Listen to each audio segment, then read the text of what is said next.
Welcome to RS academy. This is Sunil. ఈ video సెషన్లో మనం టీఎస్ ఎంసెట్ సంబంధించి ఫేజ్ 2 యొక్క కౌన్సిలింగ్ డేట్స్ అండ్ డౌట్స్ కోసం మాట్లాడుకుందాం. చాలామంది పేరెంట్స్ అండ్ స్టూడెంట్స్కి ఉన్న డౌట్స్ కోసం క్లియర్గా మనం మాట్లాడుకుందాం. ఫేజ్ 1లో వచ్చిన సీట్ ఒకవేళ ఫేజ్ 2కి వెళ్తే ఉంటుందా ఉండదా, అండ్ ఫేజ్ 1లో కట్టిన ఏదైతే సీట్ కోసం కట్టిన డబ్బులు ఉన్నాయో ఫేజ్ 2కి వెళ్తే ఆ అమౌంట్ రిఫండ్ వస్తుందా రాదా, అండ్ అలాగే ఫేజ్ 2లో పార్టిసిపేట్ చేయాలంటే మళ్ళీ మనం రిజిస్ట్రేషన్ ఫీజు పే చేయాలా, సర్టిఫికేట్ వెరిఫికేషన్లోకి పార్టిసిపేట్ చేయాలా, అండ్ అలాగే ఇప్పుడు మనకు ఫేజ్ 2లో వచ్చిన కాలేజ్ నచ్చకపోతే మళ్ళీ ఫేజ్ 1 కాలేజ్ మనకి రిటర్న్ ఇచ్చేస్తారా, లేదా ఫేజ్ 2 అయిన తర్వాత ఫేజ్ 1 ఫేజ్ 2 అని మనకేమైనా ఆప్షన్ ఉంటుందా, ఇలాగే ఎన్నో కన్ఫ్యూజన్స్ డౌట్స్ ఉన్నాయి పేరెంట్స్కి అండ్ స్టూడెంట్స్కి. అవన్నీ కూడా క్లియర్గా 1 by 1 మాట్లాడుకుందాం. అండ్ ఇప్పుడు ఎవరైతే ఫేజ్ 1లో పార్టిసిపేట్ చేసి వాళ్ళ కాలేజ్తో కానీ బ్రాంచ్తో కానీ హ్యాపీగా లేని వాళ్ళకి NIAT అనే ఆప్షన్ కూడా ఉంది. దానికి సంబంధించిన డీటెయిల్స్ కింద డిస్క్రిప్షన్లో ఇచ్చాను.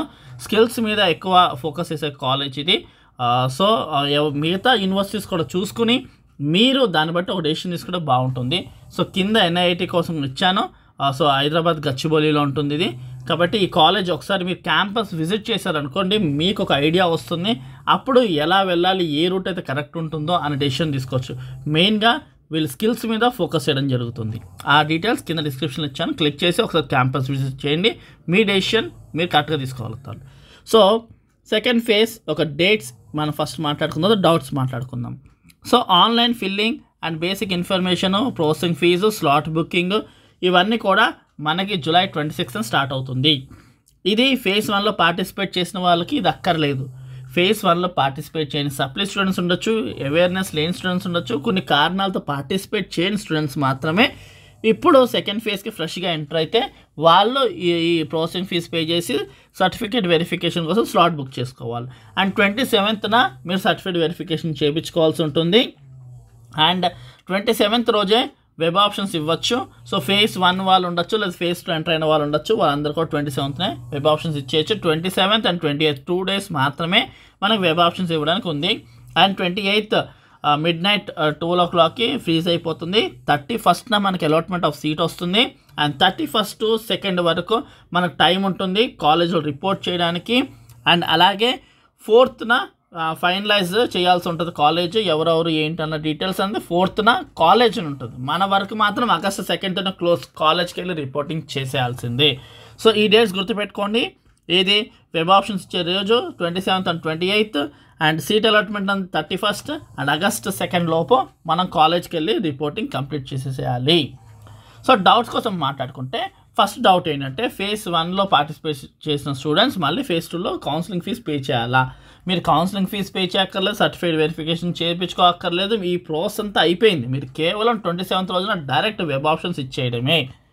ఇకపోతే ఫేజ్ 1లో మనం కట్టిన అమౌంట్ ఏదైతే ఉందో ఫేజ్ 2లో వేరే కాలేజ్ వస్తే మనకు రిఫండ్ చేస్తారా? మీరు ఫేజ్ 1 సీట్ కోసం కట్టిన అమౌంట్ ఏదైతే ఉందో అది కాలేజ్కి వెళ్ళదు. మనకి కన్వీనర్, టీఎస్ ఎంసెట్ కన్వీనర్ అంటే గవర్నమెంట్ దగ్గర ఉంటాయి ఆ డబ్బులు. మీకు ఫైనలైజ్గా ఏ కాలేజ్ అయితే అలాట్ అవుతుందో అప్పుడు ఆ కాలేజ్కి ఆ అమౌంట్ వాళ్ళు ట్రాన్స్ఫర్ చేస్తారు. కాబట్టి మీ అమౌంట్ సేఫ్. ఫర్ ఎగ్జాంపుల్ మీకు ఫేజ్ 1లో వచ్చిన కాలేజ్ 50,000 కట్టారనుకోండి, ఇప్పుడు ఫేజ్ 2లో 70,000 కట్టాలి. సో అప్పుడు ఏం చేస్తారు? 20,000 మాత్రమే కడతారు. మీకు 20,000 కట్టమనే ఉంటుంది, ఎందుకంటే ఆల్రెడీ 50,000 పే చేశారు కదా, 20,000 కట్టమని ఉంటుంది. ఒకవేళ ఫేజ్ 1 సీట్లో 50,000 కట్టారు, ఫేజ్ 2 వచ్చిన కాలేజ్కి 40,000 అనుకోండి, 10,000 మీకే రిఫండ్ వస్తుంది. ఆ రిఫండ్ ఎప్పుడు వస్తుందంటే అన్ని కౌన్సిలింగ్స్ లైక్ ఎంసెట్, ఐసెట్ ఇవన్నీ కౌన్సిలింగ్స్ ఏవైతే స్టేట్లో ఉన్న కౌన్సిలింగ్స్ అన్ని పూర్తి అయిపోయిన తర్వాత 45 days కౌంట్ చేసుకుంటే అప్పుడు మీ అమౌంట్ మీ చేతికి వస్తుంది, రిఫండ్ అవుతుంది. కాబట్టి పేమెంట్స్ అనేవి మీ ఓన్ అకౌంట్స్లో చెయ్యండి, ఈ సేవ అకౌంట్ నుంచి చెయ్యొద్దు. ఎందుకంటే మనకి ఎటువంటి మెసేజెస్ ఉండదు, ఏముండదు, ఆటోమేటిక్గా రిటర్న్ వచ్చేస్తాయి. కాబట్టి రేపొద్దున రిఫండ్ అయినప్పుడు మీరు రీసేవ్ వాళ్ళని వెళ్ళి అడిగితే ప్రూఫ్స్ అడుగుతారు. వాళ్ళు చూపించినా మాకు రాలేదు అంటారు. ఈ హెడ్ఏక్స్ ఏమవద్దు అంటే మీ ఓన్ కార్డ్స్ త్రూ మీరు ట్రాన్సాక్షన్ చేస్తే ఏమైనా రిఫండ్ రావాల్సి ఉంటే డైరెక్ట్గా మీ అకౌంట్కి అది వచ్చేస్తుంది. ఇకపోతే ఫేజ్ 2 కాలేజ్ వచ్చింది మనకి ఫేజ్ 1 ఫేజ్ 2 ఇలా 2 కాలేజీలు ఇచ్చి ఏది కావాలో సెలెక్ట్ చేసుకోమంటారా అని చాలామంది డౌట్ ఉంది. అలాగేమీ సెలెక్ట్ చేసుకోమన్నారు. మీకు ఫేజ్ 2లో ఒక కాలేజ్ అలాట్ చేశారు అంటే ఫేజ్ 1 కాలేజ్ తీసేసిన తర్వాతనే అలాట్ చేస్తారు. ఒకవేళ ఫేజ్ 2లో మీరు పెట్టుకున్న ఆప్షన్స్కి ఎటువంటి కాలేజ్ రాలేదనుకోండి, పాత ఫేజ్ 1 కాలేజే ఉంటుంది. అలా కాదు, ఫేజ్ 2లో మీరు పెట్టుకున్న కాలేజ్ కనుక కొత్త సీట్ ఇస్తే కనుక పాత సీట్ మీ చేతిలో ఉండదు. మీకు ఎటువంటి ఆప్షన్స్ ఇవ్వరు, ఫేజ్ 1 సీట్ కావాలా, ఫేజ్ 2 సీట్ కావాలా, అలా ఏమీ ఉండదు. ఫేజ్ 2లోనే ఒక సీట్ ఇచ్చేస్తారు. ఫేజ్ 2లో మనం పెట్టుకున్న వెబ్ ఆప్షన్స్ కనుక ఏ సీట్ రాలేదు అనుకోండి, బ్యాక్ టు మనకు ఆ ఫేజ్ 1 సీటే మన చేతిలో ఉంటుంది. ఎటువంటి ఆప్షన్స్ మనకైతే ఉండదు. సో ఫేజ్ 1లో సీట్ వచ్చిన వాళ్ళు ఎటు చూసినా సేఫే. ఎందుకు అంటే వాళ్ళకి సీట్ వస్తేనేమో కొత్త కాలేజీలో వస్తుంది, సీట్ రాలేదనుకో పాత కాలేజ్ ఎలానో ఉంటుంది. కాబట్టి అండ్ ఇంకొక చాలామంది డౌట్ అడిగేది అంటే ఫేజ్ 1లో మాకు వచ్చిన సీట్కి మేము ఫీజు కట్టలేదు, ఇప్పుడు మేము ఫేజ్ 2లో పార్టిసిపేట్ చేయొచ్చా అని అడుగుతున్నారు. పార్టిసిపేట్ చేయొచ్చు. ఫేజ్ 1 సీట్కి మీరు ఫీజు కట్టినా పార్టిసిపేట్ చేయొచ్చు, కట్టకపోయినా మీరు పార్టిసిపేట్ చేయొచ్చు. కాకపోతే ఫీజు కడితే మీకు ఒక సేఫ్గా మీ చేతిలో ఒక సీట్ ఉంటుంది, ఇప్పుడు ఉండదు. అంతే తేడా తప్పించి ఇంకొక డిఫరెన్స్ ఏమీ లేదు. అండ్ మీరు పే చేసిన అమౌంట్తో కూడా మీకు ప్రాబ్లం లేదు. ఫైనల్గా మీకు వచ్చే సీట్కి అక్కడ అమౌంట్ ట్రాన్స్ఫర్ అయిపోతుంది. క్లియర్ కదా? సో ఐ హోప్ ఎటువంటి అపోహలు పెట్టుకోకండి, ఫేజ్ 2లో హ్యాపీగా పార్టిసిపేట్ చేయండి. కానీ హోప్తో అంటే మనకి ఇది వచ్చేస్తుంది అన్న ఆశతో అది చేయకండి. కాకపోతే పెట్టాలి, మ్యాండేటరీ ఫేజ్ 2లో కొంచెం బెటర్మెంట్ కోసం పెట్టాలి. కానీ అక్కడ అన్ని సీట్స్ లేవు ప్రస్తుతానికి. కేవలము 373 సీట్స్ మాత్రమే ఉన్నాయి సిఎస్సి అండ్ సిఎస్సి స్పెషలైజేషన్స్కి. ఈసారి ఫేజ్ 1కి ఫేజ్ 3 తర్వాత ఎంత అయితే ఫిల్ అవ్వాలో అంతకు మించి ఫిల్ అయిందంటే, లాస్ట్ ఇయర్ ఫేజ్ 3 తర్వాత ఎన్ని సీట్స్ అయితే ఫిల్ అయ్యాయో ఈ ఇయర్ ఫేజ్ 1లోనే అంతకు మించి ఫిల్ అయ్యాయి. కాబట్టి ఫేజ్ 2లో పెద్దగా సీట్స్ లేవు, జాగ్రత్తగా పెట్టుకోండి. అండ్ హోప్ఫుల్లీ ఇప్పుడు కొత్తగా యాడ్ అవుతున్న సీట్స్ కూడా యాడ్ అవుతున్నాయి, దాన్ని బట్టి ఆయన కౌంట్ పెరగచ్చు. ఆ డీటెయిల్స్ ఇంకా మనకు తెలియాల్సి ఉంది. ఆ డీటెయిల్స్ వచ్చినప్పుడు ఖచ్చితంగా మీకు ఇంటిమేట్ చేస్తాం మేము. ఎందుకంటే ప్రతి చిన్న ఇన్ఫర్మేషన్ మన ఛానల్ నుంచి మీ దాకా వస్తుంది. అండ్ అలాగే బీటెక్ సంబంధించిన బ్రిడ్జ్ కోర్స్ మన ఛానల్ స్టార్ట్ చేశాం. సో అది మీకు చాలా హెల్ప్ అవుతుంది. సో మీకు ఆ ఫౌండేషన్ అంతా తీసుకోండి మన ఛానల్లో. అండ్ దానికి సంబంధించిన లింక్ కూడా నేను కింద డిస్క్రిప్షన్లో ఇస్తున్నాను, ఖచ్చితంగా క్లిక్ చేసి మీరు జాయిన్ అవ్వచ్చు.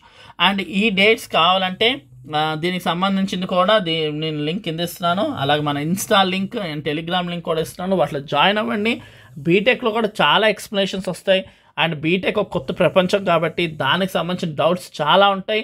మీ డౌట్స్ ఖచ్చితంగా మన ఛానల్తో అయితే క్లారిటీ అంత వస్తుంది.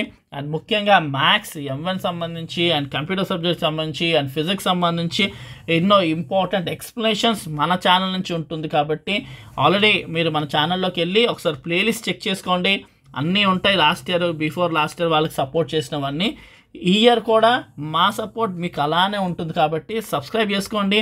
అండ్ ఈ ఇన్ఫర్మేషన్ కూడా మీ ఫ్రెండ్స్కి షేర్ చేయండి, ఎవరైతే ఎంసెట్ కౌన్సిల్ పార్టిసిపేట్ చేశారో అండ్ ఫర్దర్గా బీటెక్ జాయిన్ అవుతున్నారో వాళ్ళకు కూడా షేర్ చేయండి. సో దట్ వాళ్ళకు కూడా చాలా లాభపడతారు.